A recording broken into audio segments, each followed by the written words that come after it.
하나님의 말씀 여호수아 16장 1절에서 10절 말씀을 보겠습니다.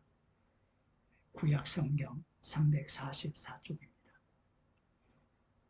요셉 자손이 제비 뽑은 것은 여리고 곁 요단 곧 여리고 물 동편 광야에서부터 나아가 여리고로 말미암아 올라가서 산지를 지나 베델에 이르고 베델에서부터 루스로 나아가 아렉 사람의 경계로 지나 아다로스에 이르고 서편으로 내려가서 야블렛 사람의 경계에 이르러 아래 벳 호론 곧 게셀에 미치고 그 끝은 바다라. 요셉의 자손 므낫세와 에브라임이 그 기업을 얻었더라. 에브라임 자손의 그 가족대로 얻은 것의 경계는 이러하니라. 그 기업의 경계는 동으로 아달에서 윗벳 호론에 이르고 또 서편으로 나아가 북편 mikmada에 이르고 동편으로 돌아 다낫 실로에 이르러 야노아 동편을 지나고 야노아에서부터 아다롯과 나아라로 내려가서 여리고에 미치며 요단으로 나아가고 또 답보아에서부터 서편으로 지나서 가나 시내에 미치나니 그 끝은 바다라.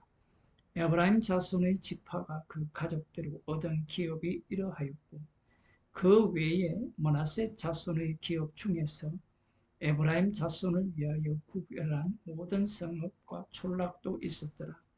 그들이 게셀에 거하는 가나안 사람을 쫓아내지 아니하였으므로 가나안 사람이 오늘날까지 에브라임 가운데 거하며 사역하는 종이 되니라. 아멘. 16장에서 17장 13절까지는 요셉 지파의 기업을 나누는 내용인데 16장 5절에서 10절은 에브라임 지파가 받는 유업이고 17장에는 므낫세 지파가 받는 유업을 말씀하고 있습니다. 오늘 특별히 우리가 살펴보려고 하는 부분은 에브라임 자손이 받을 기업이 므낫세 자손의 기업 중에 있다라는 겁니다. 9절에 보면 그 외에 므낫세 자손의 기업 중에서 에브라임 자손을 위하여 구별한 모든 성읍과 촌락도 있었더라.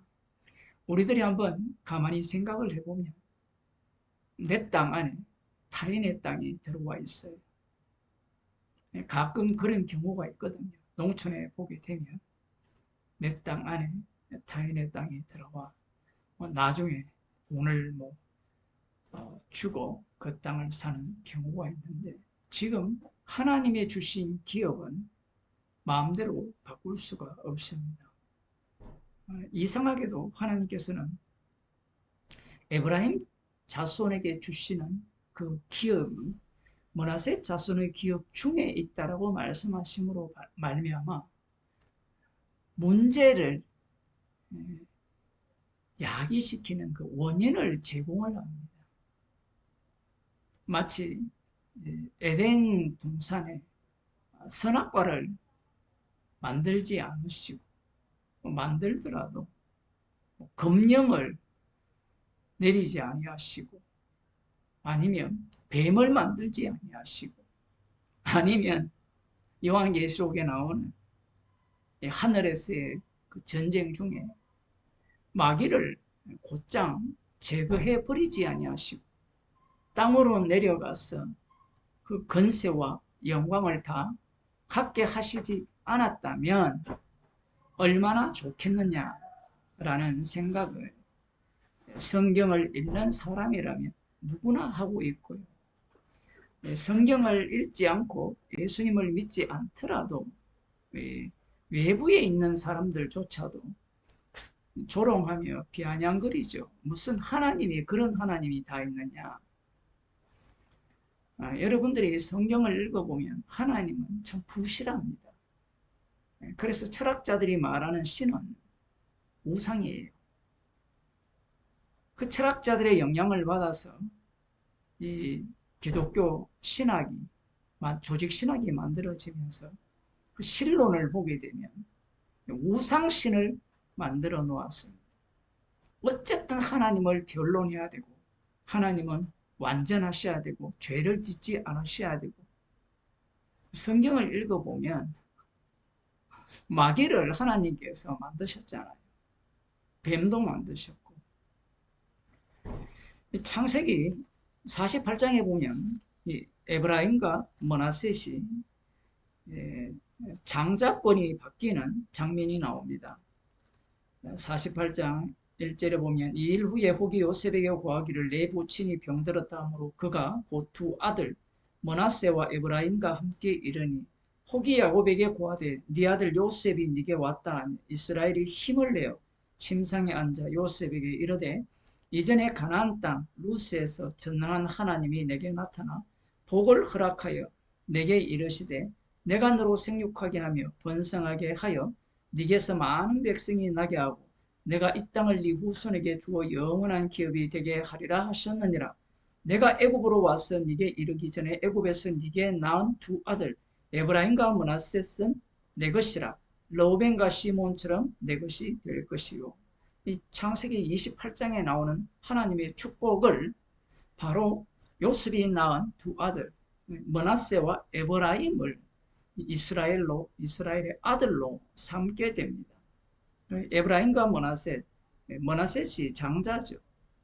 이 둘을 아들로 삼음으로 말미암아 여호와 하나님께서 창세기 28장에서 약속하신 그 약속을 야곱의 수고로 말미암아 성취하는 것이 아니라 잃어버린 죽은 요셉을 통하여서 그 축복을 하나님께서 이루어내시는 그러한 장면을 이스라엘이 바라보고 있는 겁니다. 이런 와중에 이제 이 이스라엘이 축복을 하려고 합니다. 그런데 10절에 보면 이스라엘의 눈이 나이로 인하여 어두워서 보지 못하더라. 꼭 이 이삭죠. 그 이삭처럼 눈이 어두워서 보지 못하는 상황이 되었을 때 요셉이 두 아들이 끌고 이스라엘에게 나아가서 아버지의 오른손을 장자인 므낫셋 머리 위에, 아버지의 왼손을 차자인 에브라임 머리 위에 올립니다. 오른손이라는 것은 이 당시 애굽의 풍속도 그러했다라고 볼 수 있고요. 이스라엘의 풍속도 동일합니다. 오른손이 머리에 올라간다는 것은 장자에 대한 축복권을 그에게 가게 된다라는 의미죠. 그런데 이스라엘이 눈이 먼 이스라엘이 이 오른손과 왼손을 바꾸어 버립니다. 오른손을 차자인 에브라임 머리 위에, 왼손을 장자인 므낫셋 머리 위에 올렸습니다. 그러자 요셉이 아주 불쾌했습니다. 신기하죠? 이런 장면을 보면. 요셉이 꿈을 꾸고 이 하나님의 말씀이 응하기까지 이 감옥에 갇혀 있었다라고 요셉을 극찬함에도 불구하고 이 지점에 와서는 요셉은 여전히 누구 수준에 머물러 있느냐라고 하면 애굽 수준에 머물러 있음을 알 수 있습니다. 그럼에도 불구하고 야곱이 이 사실을 안다라고 하면서 이 아비가 우수를 에브라임의 머리에, 좌수를 므낫셋 머리에 올려 축복을 합니다. 왜 이렇게 하나님께서 일을 하실까요? 야곱과 예수를 보더라도 처음부터 문제없는 쌍둥이를 낳게 하면 되잖아요. 그런데 하나님의 말씀 자체가 문제를 야기합니다. 우리들이 하나님 편에 서서 말씀은 문제없다라고 이야기할지 모르지만 그 말은 맞아요. 그런데 인간 쪽에서는 그 말씀이 문제없다라는 것을 갖고 와서 자기 편에서 모든 말씀을 해석을 하는 거예요. 머나셋과 에브라임 순서대로 그냥 장자권을 머나셋에게 축복을 해 주었다면 별 문제가 없을 겁니다. 사사기에 보면 그런 문제가 등장을 하죠. 그런데 하나님께서는 꼭 문제를 야기하는 상황을 조건을 만드신 거예요. 앞서 말씀드린 바와 같이 에덴 동산에 선악과를 만드시고 먹는 날에는 정령 죽으리라는 말씀을 하셨고 뱀도 거기에 두셨고 에덴 동편에 문도 활짝 열어놓았습니다. 마귀가 들어오도록. 그러한 조치를 하나님께서 하신 이유는 인간이 선악과를 먹은 이후에 상상하는 하나님, 인간이 선악과를 먹은 이후에 상상하는 그런 천국이 가짜라는 것을 말씀하기 위함이에요. 그래서 지금 이 에브라임 자손이 얻는 기업 중에 이 므낫세 지파 가운데 성읍을 차지하게 하신 이유도 거기에 있는 겁니다. 잘 먹고 잘 살아라 하기 위해서 약속의 땅을 주시는 것이 아니에요. 사람들은 이 천국을, 예수 믿고 가는 천국을 내가 가서 행복하게 사는 나라라고 생각합니다. 그렇게 생각하는 것이 우상의 예수예요. 철학자들이나 과학자들이나 모든 인간이 꿈꾸는 게 행복이잖아요. 살아서도 이 땅에서 행복하고 죽어서도 영원히 행복한 그 세상을 꿈꾸는 거거든요. 그곳이 지옥입니다.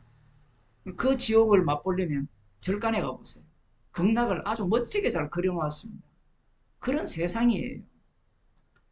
주님이 만드시는 천국은 인간이 원하는 천국이 아니에요. 사람이 기뻐하는 곳이 천국이 아닙니다. 아버지와 아들이 기뻐하는 곳이 천국이에요. 그래서 약속의 땅을 통하여서 하나님께서는 언약을 철저하게 드러내는 땅을 만드신 거예요. 그곳에 이 에브라임에게 기업을 주시고 에브라임의 기업 중에 므낫세 가운데 그 기업을 얻게 하신 겁니다. 예수님께서 말씀하시는 이 천국을 보게 되면 우리가 생각할 때 아주 불편한 천국입니다. 왜 불편하냐? 마태복음 20장에 보면 포도원 품꾼을 주인이 구하여서 일을 시키는데 하나는 9시에 뭐 8시부터 일을 했다 칩시다. 하나는 뭐 11시, 2시, 3시, 5시에 일이 끝나는데 4시에도 일꾼을 사용했어요. 이게 천국 비유거든요. 그런데 품삯을 줄 때 가장 나중은 1시간 일한 사람에게 한 데나리온을 줍니다. 그러자 먼저 온 사람들이 많이 받을 줄로 예상을 하죠. 아니 하나님께서 천국을 만드셨다면 불평 불만이 없는 천국을 만들어야 되잖아요. 어, 여러분 그런 생각하지 않습니까? 교회를 가보니까 나보다 부자도 훨씬 많고 나보다 건강한 사람도 훨씬 많고 하나님은 왜 이렇게 불공평하냐? 좀 공평하게 만드시지. 여러분 좀 생각을 하셔야 돼요. 공평하게 만들면요. 지구에서 못 삽니다. 공평하게 만들면. 인간이란 자체가 그래요. 공평한 걸 싫어합니다. 하나님께서 만드신 천국은 철저하게 십자가의 능력을 드러내는 천국이에요. 그래서 예수님께서 먼저 된 자가 나중되고 나중된 자가 먼저 된다라고 말씀을 하신 겁니다. 12제자 중에 가룟 유다를 왜 뽑았겠습니까? 우리는 가룟 유다를 팔아먹게 하기 위해서 예수님을 팔게 하기 위해서 마귀로 선택했다라고만 생각을 하잖아요. 그 말도 맞아요. 중요한 것은 천국은 십자가의 피로 만들어진 천국이기 때문에 지옥 갈 자가 반드시 만들어져야 돼요. 그리고 천국 갈 자가 만들어져야 됩니다. 그래서 가룟 유다가 예수님의 12제자 중에 있고 가장 먼저 예수님의 부르심과 선택을 입었지만 그는 지옥행이었다라는 사실입니다. 천국은 나를 위한 천국은 없습니다.